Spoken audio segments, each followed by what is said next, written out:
You want me with this back? No slam on you. Oh, you're fine. So today we go into some deep territory. Badar, if you want to bring up the first slide of what we're going into. Starting a new series this week. And it may take a second to come up because it's pretty dense. And it has to do with this idea of God with us. And God with us comes from the word Emmanuel. And I think mostly we get this from Matthew's gospel. Because the word Emmanuel, the name Emmanuel, means God with us. What the heck does that mean? God with us. How do we understand that? And so today I want to take you on a journey to begin the journey, to get you thinking about what might be ahead. So today is really preparatory for things that are going to come next week and the following week and the following week. It's to mess with you a little bit. So I meant it when I led us in prayer about asking God and giving God freedom to mess with us, because you may be a little uncomfortable today with some of the things that I'm going to talk about, and next week and the week after that. And I'm totally cool with that. My goal is to help us ask questions, think a little bit more about what this season is, what it represents, what it can be, and see where it can go. So I start with a couple different readings of Scripture. The first is on the front of your bulletin, and the second is on the back. And let me just read this for you. I condensed this. This is all from Genesis chapter 1. I just cut out some of the lines just for brevity, because I really wanted to see the action here. So in the beginning, God created the heavens and the earth. The earth was formless and empty, and darkness covered the deep waters. And the Spirit of God was hovering over the surface of the waters. And some of the imagery that we have from the Hebrew language is almost like a mother bird, like brooding over the water. That's the picture that we have here. It doesn't translate well in English. Then God said, "Let there be light." Then God said, "Let there be space between the waters to separate the waters of the heavens from the waters of the earth." Then God said, "Let the waters beneath the sky flow together into one place so dry ground may appear." Then God said, "Let land sprout with vegetation, every sort of seed-bearing plant and trees that grow seed-bearing fruit. These seeds will then produce the kinds of plants and trees from which they came." Then God said, this is another day, each let there be is another day. Then God said, "Let lights appear in the sky to separate the day from the night. Let them be signs to mark the seasons, days, and years. Let these lights in the sky shine down on the earth." So technically, the way to count a day started on day 1, 2, 3, 4, 5, which begs the question, how in the world did the first few days actually be called days if you didn't have the measure to do so with, which kind of, well, that's another theological discussion for another day. But anyhow, just wanted to nerd out on that for a moment. Then God said, "Let the waters swarm with fish and other life." Then God said, "Let the skies be filled with birds of every kind."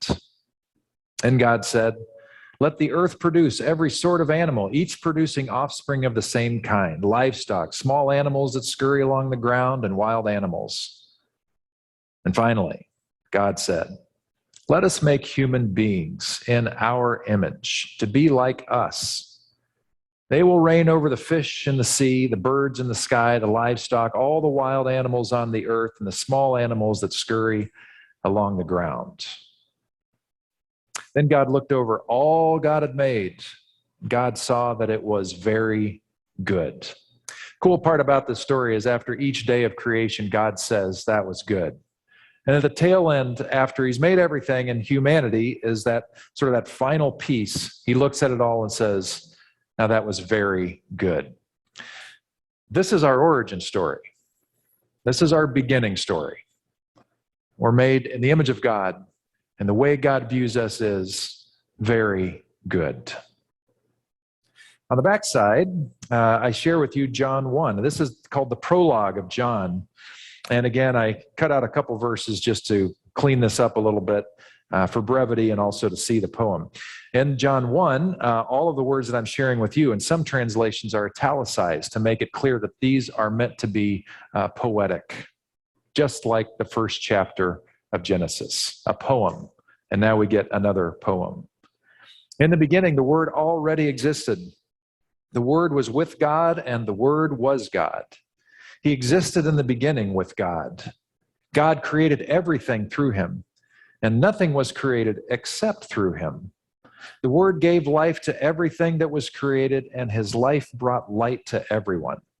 The light shines in the darkness, and the darkness can never extinguish it. The one who is the true light, who gives light to everyone, was coming into the world. So I give you these two passages to start us off because both of them are speaking in language that is not particularly clear, right? They're words for things where there can be no words. Trying to talk about deep concepts of who God is. And the creation story, actually, both of them are profoundly good and in contrast with other cultural stories of their day. Remember that other cultural stories of creation, other theologies, saw the gods as really not caring a lot about the created order. They're kind of bothered with us pesky human beings who whine a lot. And they didn't really want a whole lot to do with it, didn't care about human beings all that much. And then you get this Jewish story of creation where everything is generated from the heart of God by the Word of God, and everything along the way is good and is actually part of the essence of God, just the way God wanted it.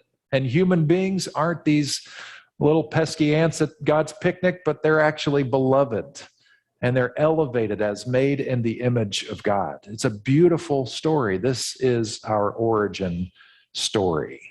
This is our foundation of everything. On the next slide, you're going to get an idea where we're going, because we're starting to ask the question, how do we imagine God with us? And these verses are ancient Jewish people's understanding of, well, how do we even begin to express this with words where there cannot be any words? How do we understand that? And centuries later with Jesus, how do we understand what happened in Jesus? So we're going to look at that part today. Next week, we're going to talk about, well, what about when God seems silent? Does that mean God is absent? Because for the 300 years leading up to Jesus' life, the Jewish people themselves said this is a period of the silence of God because they didn't sense much. The prophets had stopped for whatever reason.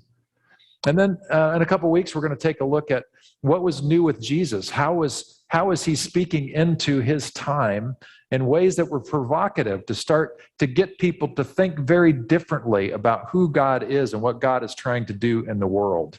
What is being birthed here with the person of Jesus?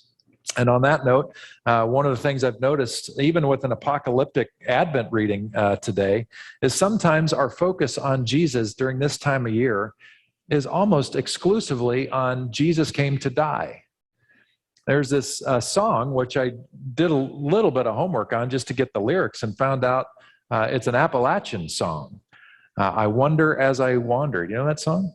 I wonder as I wander out under the sky, how Jesus the Savior did come for to die, for poor ornery people like you and like I. I wonder as I wander out under the sky. Did that help you knowing it now? Right. But notice, oh, that was not applause worthy, believe me. But I think the most powerful part of that verse isn't the part about Jesus came to die, but the most powerful part of that verse is, I wonder as I wander. Because we're all wandering. And to have a sense of wonder, that's what I'm hoping to capture. That's what I'm hoping to cultivate with us this season.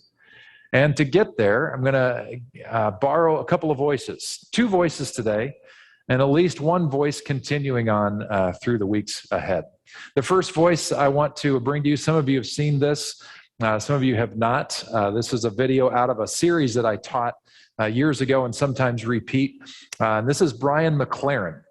Brian McLaren is a prolific author speaking into the theological perspective that pretty much helps define who we are and how we think about things here at Crosswalk. And he's got some pretty powerful stuff to say. So let's hit it, Dar.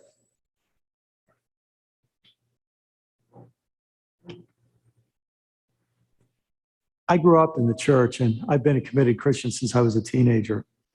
Not only that, but I served as a church planter and a pastor for 24 years. But in spite of all that, I have a confession to make.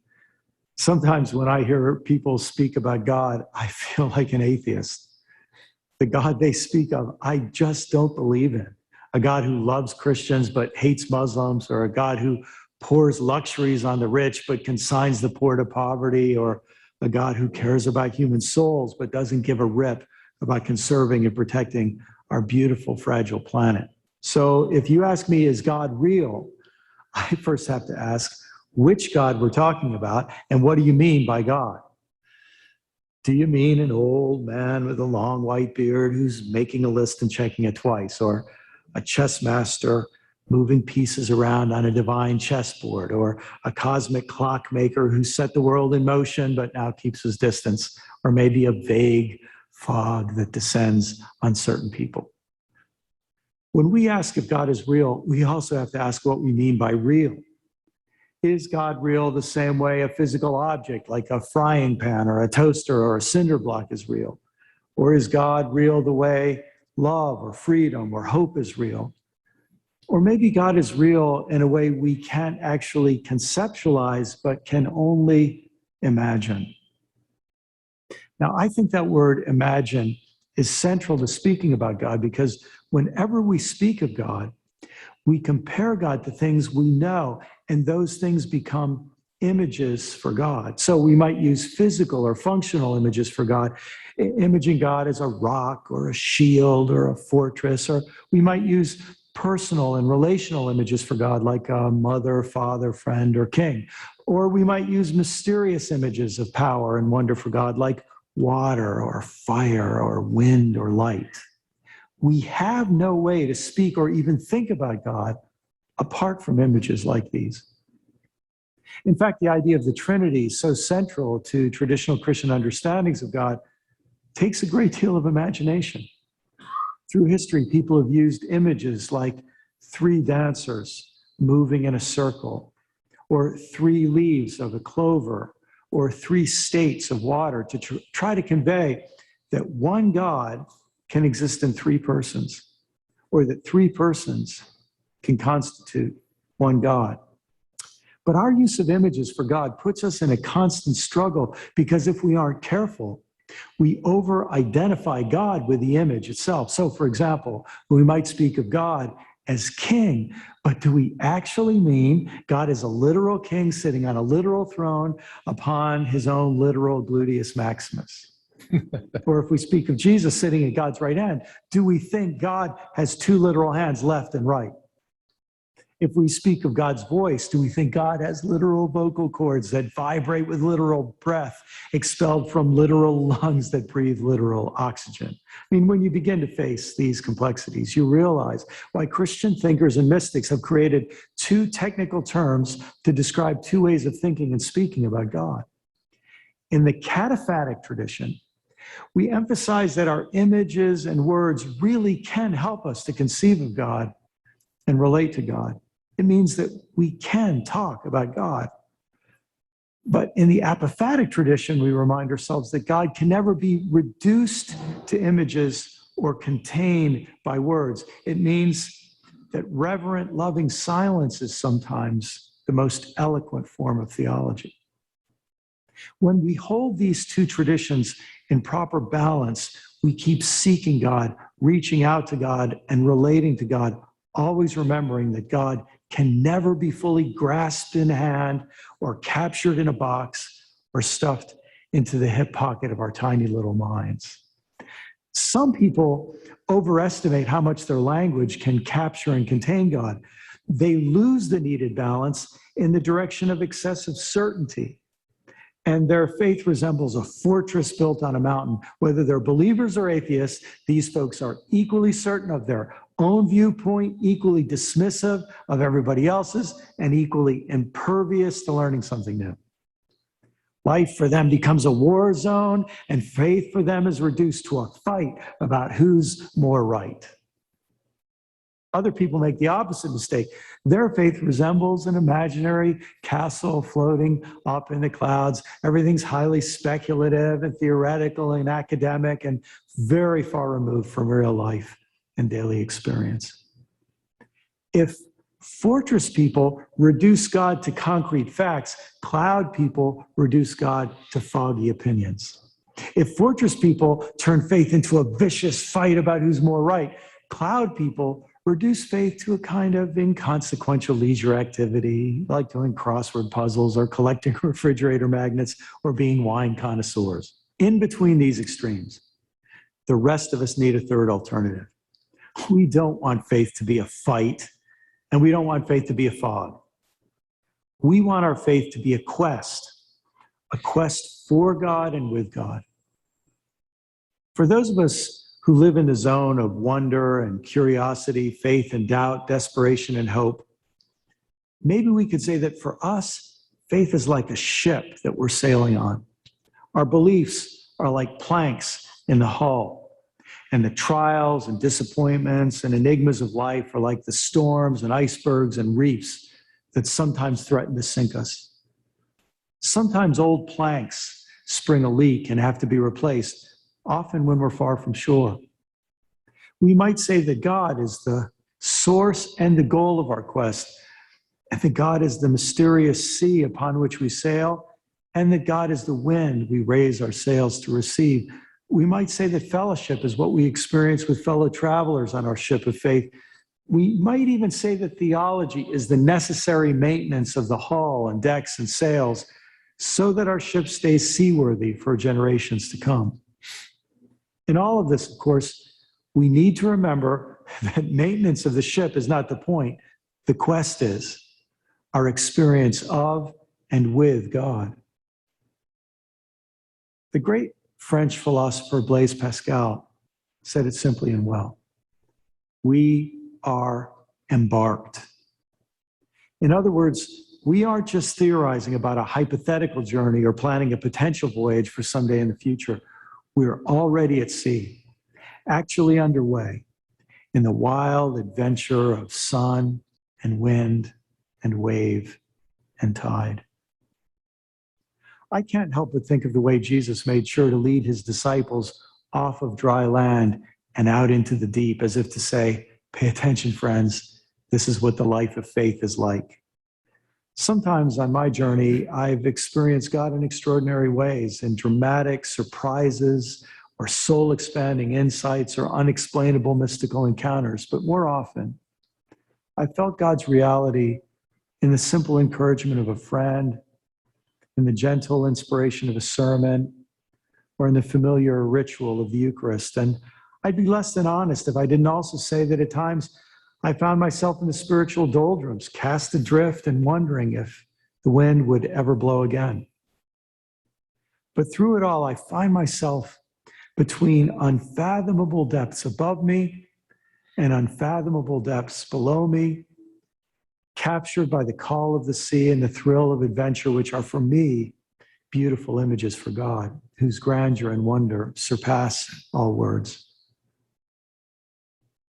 So I wonder, do you find yourself more compelled by the Capophatic tradition that we can speak confidently of God? If so, what are the images that work best for you and that mean the most for you? Or maybe you're more compelled by the apophatic tradition that at the end of the day, human language always fails and silent, reverent wonder is our best theology. How do you try to reach that healthy balance where you use images that help you explore and search for God, but never become overdependent on them? How are you embarked on a journey of seeking for God and keeping the quest alive?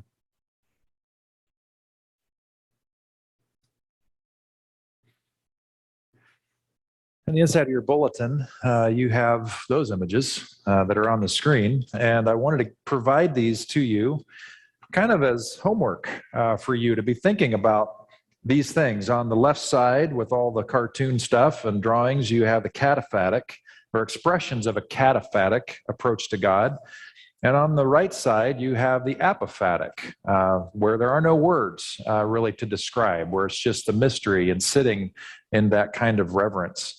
And a couple of things I think are important to note here. First, I think it's important to identify which of the images have been helpful for you in your faith development, because you are, whether or not you realize it, you've always been on a faith journey. It's always been a part of you. It's just whether or not you've known how to articulate it or imagine it, and imagining it in the very best ways to put a picture on it, to understand. And I think it's also good to honor where these things are, even if you know now that you no longer hold them in the same place as you once did.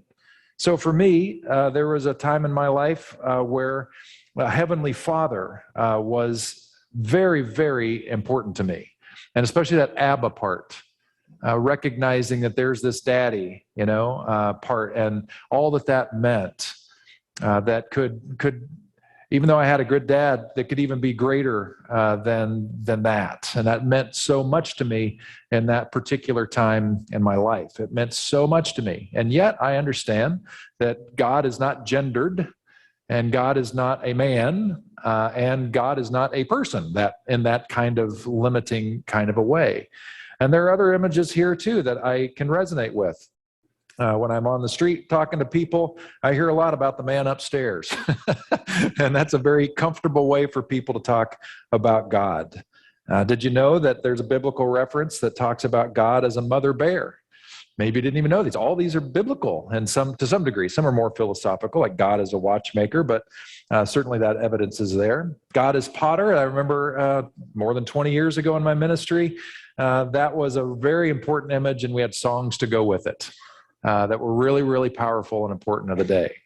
It's good to honor these different spaces in our lives, but at the same time, it's good to also give ourselves the freedom to imagine beyond those original constructs.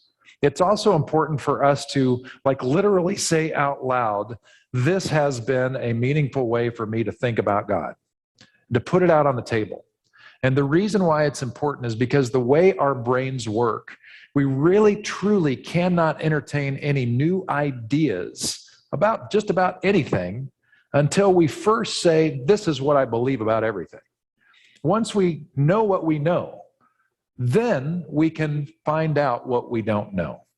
But until we make that first step, it's very, very, very difficult for any real new insights to have any chance in our minds. And this is partly why Jesus taught the way he did. He was provocative. He asked questions. He used parables, which drive people nuts because they're not, like a science textbook where it just spells it right out. It makes you wonder, makes you think. The other reason I think this is important homework for you to do, to look at the cataphatic and consider the apophatic. And the apophatic, by the way, one of the great, I'm going to mess this quote up, but Meister Eckhart, who was a Christian mystic centuries ago, he talked about, at the end of the day, we're really all atheists, and we need to lead with that. And his reasoning for saying we should all be atheists is because as soon as we say something about God, defining God, we've immediately limited God. And so back to Brian's song, we need to be at that place where we recognize that even as we're speaking about God, there are no words. And so to be atheistic is to say we can't claim to know too much, which is such a freeing place to be. The final reason why I really encourage you to play with this and imagine it, journal about it, think about it, is because Richard Rohr, he just happens to be in line with my thinking this week. So thank you, Richard Rohr, for thinking that way and being in line with what we're doing. But he had this great little chunk in his devotional this morning that talked essentially about this, that if the God that we believe in is good and loving, the followers of a good and loving God are generally good and loving. When the God that we believe in is generally inclusive and creative and generous, the people who follow that good and creative and generous God are often marked by goodness, generosity. On the contrary, the opposite is also true. That when our primary view of God is punitive, angry, wrathful, the followers of that God are generally punitive, angry, wrathful. So this matters. And to help us think things through a little bit more, and you're going to hear from this voice in the coming weeks as well. He's a new friend of mine that I met last summer at a conference. His name is Andrew M. Davis. He's been an editor of a couple of books. One I'll make known to you more next week. I think the guy is absolutely crazy brilliant. I think he might be one of these up-and-coming theologians in our time, and I think you'll get a pretty good picture why I think so when you hear him in his clip. So let's check it out. I'm no longer running away from the term philosopher. I've had to come to terms with it and just say I'm a philosopher. I'm a theologian. I'm a very curious person. And it's funny, in retrospect, I see this curiosity being a part of my upbringing. I was raised in Santa Rosa, California, and grew up in the redwoods of Occidental in the West County near the ocean. And can remember early on, sitting on hilltops with my friends and looking at the stars and just asking curious sorts of questions. So I was full of wonder. And the context of all this wonder for me was Christian faith, because I was raised in the evangelical side of Christian faith. And so that was the context, if you want, in which the wonder was taking place. And Whitehead has this great quote. Maybe we'll get into Whitehead later, where he says, he's talking about philosophy beginning in wonder. He says, and in the end, when philosophic thought has done its best, the wonder remains. And so I think of myself as one that has remaining wonder. And it's developed and grown in different ways into biblical studies at Point Loma Nazarene University, and philosophy and theology at Claremont, and then into a PhD in religion and process philosophy. So I'm a wondrous, curious person, as I'm sure you are. And in brief, that would be a few ways I describe myself. So, as I mentioned, my upbringing was more in line with at least certainly on my mother's side, the evangelical world. I like to say that my mother's faith was sort of the foundation of my own, and my father's sort of intellect was also the foundation of my own. And so both of those struggle together in a certain way. So there's much that I appreciate about the evangelical world. But in terms of my intellectual journey and working with the church, which is largely with the host team and with helping install values, if you want, in the youth ministry and whatnot, I found myself naturally led to questions of philosophy. And of course, the Christian tradition, it's wonderful it hasn't shied away from those questions at all. I mean, obviously, those of us who are maybe a bit annoyed or reactionary to the evangelical world have reason for having those views, because sometimes questions are shied away from that are really intriguing for people, whether about God or evil or sexuality or, you name it. So I found myself with a desire to move into a context where, or a vision of Christian faith where those questions were actually welcomed. And of course, the Christian tradition is a current of conversation. And I think if we forget that, we find ourselves being far too confident sometimes, and also shutting out dialogue and discussion that should be a part of the current that's still flowing to this day. So a very processual metaphor there. And again, I'll give a nod to the intellectual breadth of the Christian tradition too, because way back when, Christians are always speaking about, not always, but at least the thought leaders of ancient times are talking about what God's doing beyond just earth, if you want, right? Beyond just a single creation, right? And some made the statements that an infinite God does nothing less than create infinitely, right? And that what God creates is of value in a deep sense. So I think Christians for far too long have had we've tended to have a narrow vision that God is purely concerned with what's going on here in a deep way. But if we're to take the thrust of the scientific adventure seriously, far more is going on that is mind-blowing in a deep sense. By most common cosmological standards, the universe seemed to, in some sense, expand or come into being. That's a debate. 13.8 billion years ago. So again, the time scales are totally inconceivable. Some argue that there was epochs before the Big Bang. Some argue that there will be afterward. We look at the whole history of the evolutionary advance, the emergence and the decay of dinosaurs, and then a creatures like ourselves who emerge and ask the question. It's incredible to think about the cosmological journey. And so God is not up to nothing. And what God is up to involves us, but transcends us. It involves our planet and it transcends the planet. And hypothetically, there is no reason why there shouldn't be, in my estimation, shouldn't be other creations, right? Other beings of all different kinds who reflect the image of God in their own way as well. Of course, this raises questions about whether there's a quote unquote, as one scholar put it, a planet hopping Jesus. Right? That would be sort of interesting in a way. It also raises questions about, well, if the Christian narrative is based on our world falling into sin, well, what about another world that didn't fall into sin, right? So, I mean, it's sort of an ongoing conversation. So cosmologically, the Christian tradition has always been engaged, and that's often missed in the narrow sort of fight between science and religion. But you need a larger understanding of God, and we need a more spiritually open understanding of science, and I think they can be seen as partners dancing that sort of tango as well. I will say that the Center for Process Studies, where I work, we're developing a conference in May that looks precisely at the relevance of these sort of questions to process philosophy, and how questions of astrobiology, life beyond Earth, how those two domains of knowledge and inquiry can come together in an interesting way. So just as God is perhaps not confined to Jesus, neither is God confined to one world or to one universe for that matter. But there's much speculation in all that. So I wouldn't necessarily speak definitively.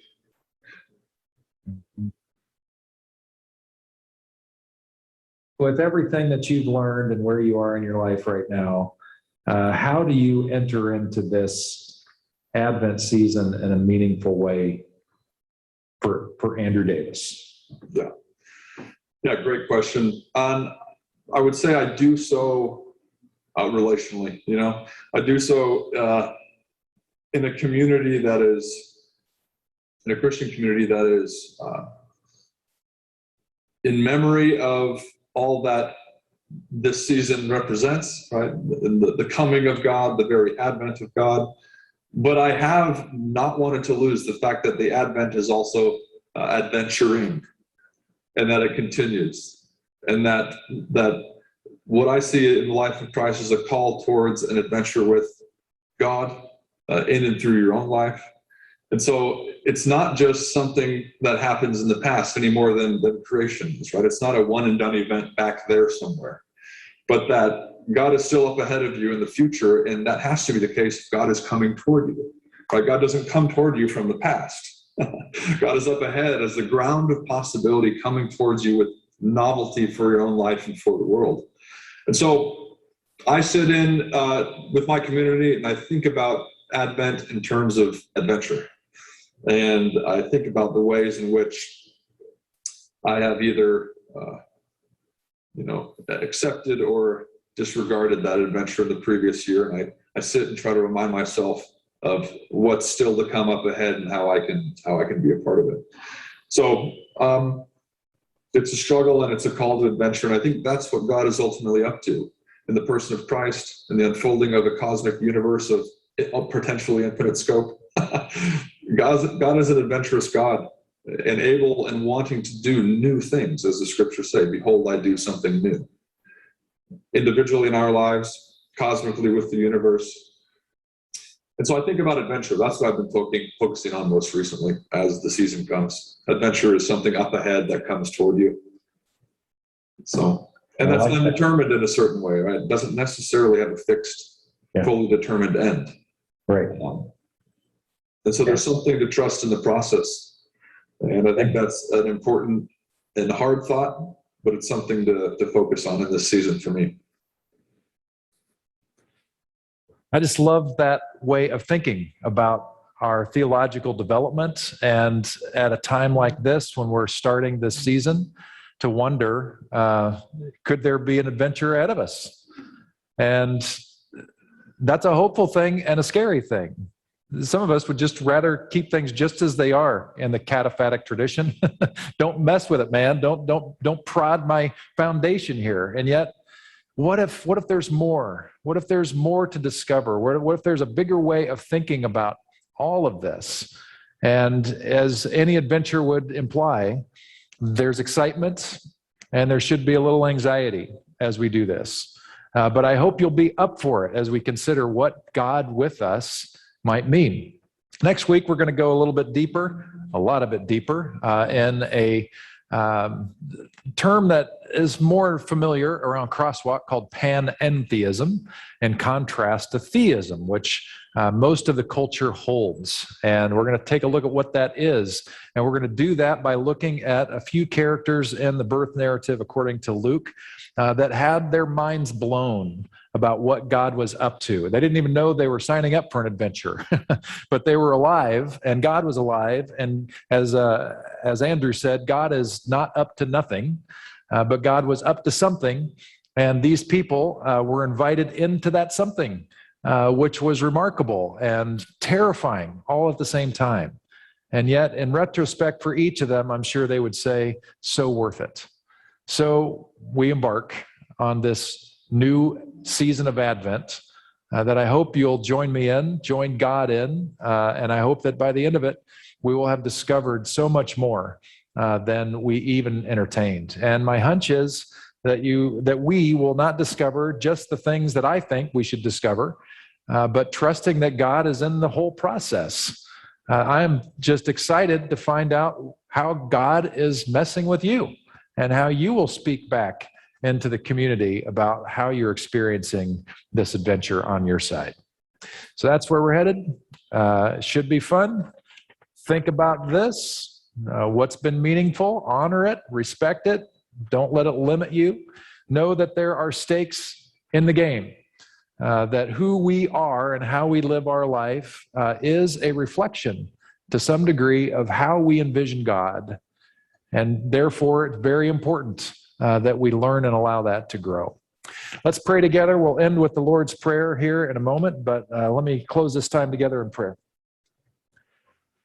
So God, as we enter into this Advent season, this adventuring, this wonder period, this waiting period, may we have just a real excitement about what is possible as we take time to reflect, wonder anew, admit that we're all wanderers and we're all searching for metaphors to understand who you are and how you operate in the world. Give us the capacity to respect the ones that have worked. Give us the freedom, God, and nudge us to hold on loosely to those images as they cannot fully express your nature because there are no words. So God, be with us, truly be with us, that we would have cause for greater rejoicing as we march toward that cradle and celebrate the birth of Jesus. To that end, we pray the prayer that was an Advent prayer that Jesus taught us to pray. Our Father, who art in heaven, hallowed be thy name. Thy kingdom come, thy will be done, on earth as it is in heaven. Give us this day our daily bread, and forgive us our trespasses, as we forgive those who trespass against us. And lead us not into temptation, but deliver us from evil. For thine is the kingdom, and the power, and the glory forever. Amen. Thank you so much for coming today. Hope you had a good experience, and we will see you here next week. Take care.